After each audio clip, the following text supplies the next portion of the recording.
Olá pessoal, tudo bem? Eu sou a instrutora Maria. Nas últimas aulas nós vimos sobre o reino dos animais, os peixes, os anfíbios, os répteis, as aves, os mamíferos.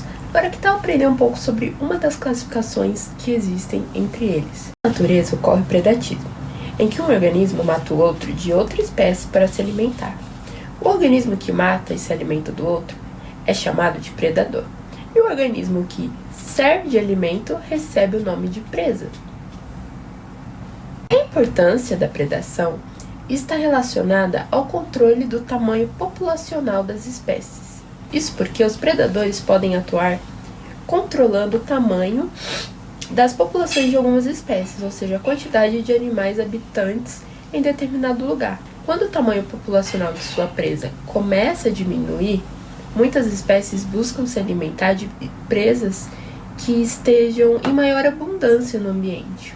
Isso mostra que eles geralmente não apresentam uma preferência por determinado alimento, mas sim se alimentam de acordo com a disponibilidade de recursos. Eles são os chamados predadores generalistas, como por exemplo o falcão. No entanto, algumas espécies se alimentam de determinadas presas, mesmo que a sua disponibilidade seja pequena, sendo chamados de predadores especialistas. Um exemplo é o lince do Canadá. Se alimenta especialmente de lebres.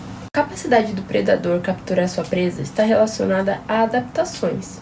Essas adaptações geralmente estão relacionadas a características físicas nos predadores. Por exemplo, o tamanho.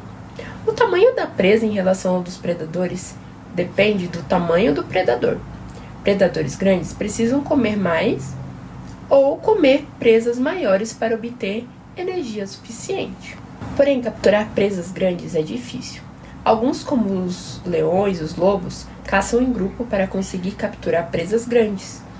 O corpo dos predadores está intimamente relacionado com a sua dieta. A forma dos dentes varia com a dieta também, se eles são carnívoros ou herbívoros.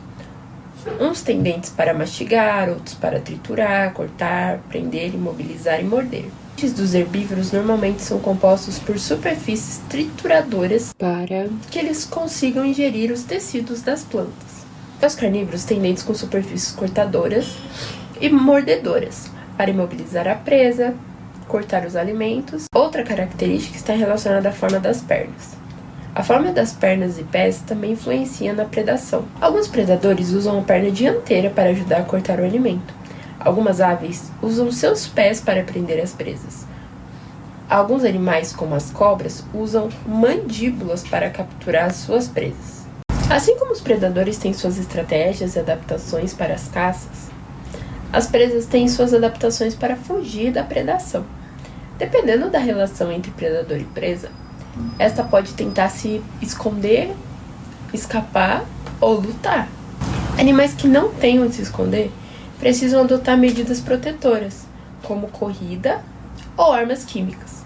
Vários insetos borrifam líquidos perigosos nos seus predadores. Alguns se protegem com estruturas corporais, como espinhos e cascos, como é o caso do porco-espinho e tatu. Às vezes, para se esconder dos predadores, os animais se tornam parecidos com o ambiente onde eles vivem. Eles podem parecer com galhos, folhas ou pedras. Isso os ajuda a não serem vistos pelos animais que querem comê-los. Se um animal se mistura bem o suficiente com seu ambiente, ele pode evitar ser descoberto e capturado pelos predadores. Isso é chamado de camuflagem. É como se fosse um superpoder que alguns animais têm para se esconderem e para ficarem seguros. Alguns animais têm cores brilhantes e chamativas para dizer aos outros que eles não são bons para comer e podem ter substâncias tóxicas. Por exemplo, a cobra coral tem listras vermelhas, pretas e brancas, que são como uma placa de cuidado. Se um predador tentar comer um animal com essas cores, ele pode se sentir mal. Então aprende a evitar esses animais. Isso ajuda os predadores a se manterem seguros e os animais coloridos a não serem comidos. Exemplos de predatismo que podem ocorrer entre diferentes grupos, hein? Peixes. O predador é o tubarão e a presa é o peixe-palhaço. Anfíbios. O predador é o sapo e a presa é a mosca. Répteis, o predador é a cobra e a presa é o rato. Aves, o predador é a águia e a presa é o coelho. Mamíferos, o predador é o leão e a presa é a zebra. Na aula de hoje, nós vimos o que são predadores e presas, importância e exemplos. Na próxima aula, a Beatriz apresentará sobre o direito dos animais. E parabéns, você concluiu mais uma aula, ganhou 13 pontos, alcançou o nível 7 e a planta que você ganhou hoje foi uma bromélia. Conto com vocês na próxima aula e até mais. Tchau, tchau!